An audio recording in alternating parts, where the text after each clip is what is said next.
नमस्कार विद्यार्थी मित्रांनो, मी प्राध्यापक doctor M P Shelke, department of economics. आज आपण economics of development paper number आहे 106, BA सेकंड इयर सेमिस्टर 3. आज टॉपिक आपण सिलेबस हा घेणार आहोत, कारण आपण या टॉपिकचे किंवा या सिलेबसचे काही टॉपिक शिकवलं म्हणजे एक टॉपिक आपला पूर्ण झालेला आहे शिकून. परंतु काही विद्यार्थ्यांचं असं मत आहे की सिलेबस पाहिजे किंवा सिलेबस अवेलेबल नाही आहे. त्यामुळं आज आपण सिलेबसवरती थोडंसं बोलणार आहोत, विद्यार्थ्यांना सिलेबस समजून सांगणार आहोत. त्यामध्ये BASYचा जो सिलेबस आहे हा नंबर 1चं जे आपलं युनिट आहे इंट्रोडक्शन म्हणजे प्रस्तावना, हे आपलं शिकून झालेलं आहे. यामध्ये आपण meaning of economic development and growth हा टॉपिक झालेला आहे. त्यामधला 1.2 आहे difference between development of economics growth difference between development and growth म्हणजे विकास आणि वृद्धी किंवा विकास आणि वाढ यामधील जे काही फरक आहे हा आपण बघितलेला आहे. त्यानंतर 1.3 आहे concept of under development and characterise of under developed countries, sustainable development, opticals of economic development. म्हणजेच अंडर डेव्हलपमेंट म्हणजे जे अल्पविकसित राष्ट्र आहे, जे विकासाच्या प्रक्रियेतील राष्ट्र आहे आणि त्यांचे काय वैशिष्ट्य आहे, ती कन्सेप्ट काय आहे ती आपण बघितलेली आहे. तसेच अंडर डेव्हलपमेंट कंट्रीज आणि सस्टेनेबल डेव्हलपमेंट, सर्वसमावेशक विकास म्हणजे काय किंवा शाश्वत विकास किंवा सतत विकास याला आपण म्हणतो म्हणजे काय, आपण हे अभ्यासलेलं आहे. याचा व्हिडिओसुद्धा मी अपलोड केलेला आहे. तो व्हिडिओ पूर्ण विद्यार्थ्यांनी बघावा. अतिशय सुटसुटीत असा आपण त्यात सस्टेनेबल डेव्हलपमेंटवर व्हिडिओ बनवलेला आहे. त्यानंतर अल्पविकसित राष्ट्रांच्या विकासामध्ये येणारे काही अडथळे आहेत, ऑप्टिकल्स ऑफ इकॉनॉमिक डेव्हलपमेंट म्हणजे विकासात जे येणारे अडथळे आहेत ते अडथळे आपण या ठिकाणी अभ्यासलेले आहेत.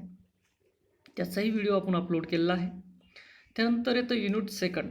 आता युनिट सेकंडमध्ये थेरीज ऑफ डेव्हलपमेंट म्हणजे विकासाचे सिद्धांत, आर्थिक विकासाचे जे सिद्धांत आहेत ते यामध्ये आपण सेकंड युनिटमध्ये अभ्यासणार आहोत. त्यापैकी 2.1 म्हणजे दुसऱ्या युनिटमधलं पहिलं जे आहे युनिट आहे, टॉपिक आहे theories of Adam Smith and Malthus.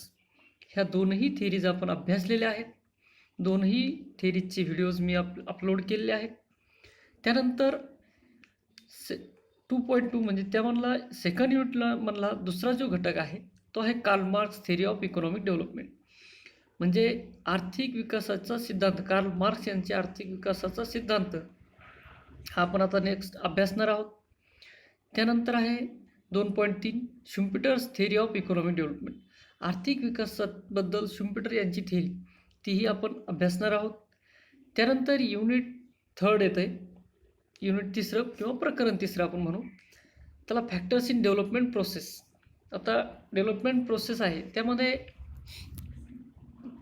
आपण जे डेव्हलपमेंट प्रोसेसमध्ये जे काही बघणार आहोत 3.1 मध्ये आहे natural resources, renewable and non renewable resources म्हणजे जे नैसर्गिक संसाधनं आहेत हे वापरण्यायोग्य आणि पुनर्वापर करण्यायोग्य याविषयी आपण अभ्यासणार आहोत. त्यानंतर आहे population, theory of population, optimum population हे आपण अभ्यासणार आहोत, लोकसंख्येविषयक थेरी आहे.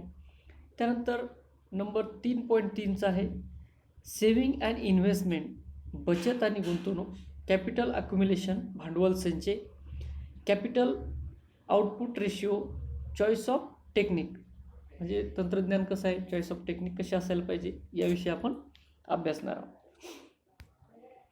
त्यानंतर येतं युनिट 4 ग्रोथ मॉडेल्स म्हणजे आर्थिक वृद्धीची काही मॉडेल्स आहेत, काही अर्थज्ञांनी काही मॉडेल्स मांडलेले आहेत. त्यामध्ये मुख्यत्वे करून नंबर आहे 4.1चा Ragnar Nurkse model of economic growth, आर्थिक वाढीविषयी रॅग्नर नर्क्स यांनी एक मॉडेल मांडलेलं आहे. ते रॅग्नर नर्क्स यांचं मॉडेल आपण अभ्यासणार आहोत. त्यानंतर आहे 4.2 WW Rostow's stage of economic growth. Rostow यांनी काही स्टेज मांडलेले आहेत. यांच्या आर्थिक विकासाच्या स्टेज आहेत किंवा स्टेप आहेत, त्या स्टेप आपण अभ्यासणार आहोत.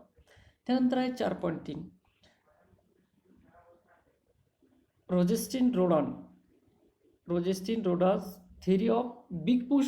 म्हणजे रोजेस्टिन रोडान यांची बिग पुश थेरी म्हणजे जोराचा धक्का सिद्धांत हा आपला अभ्यासाला आहे. 4.3 याच्यामध्ये आहे. प्रकरण 4थ्यामधलं आहे बॅलन्स वर्सेस अनबॅलन्स्ड ग्रोथ. म्हणजे संतुलित आणि असंतुलित विकास हे आपण यामध्ये अभ्यासणार आहोत.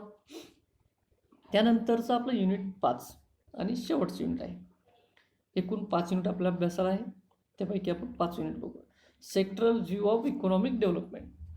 आता 5.1 त्यामधलं जे प्रकरण 5 आहे त्यामधलं 5.1 आहे role of agriculture in economic development.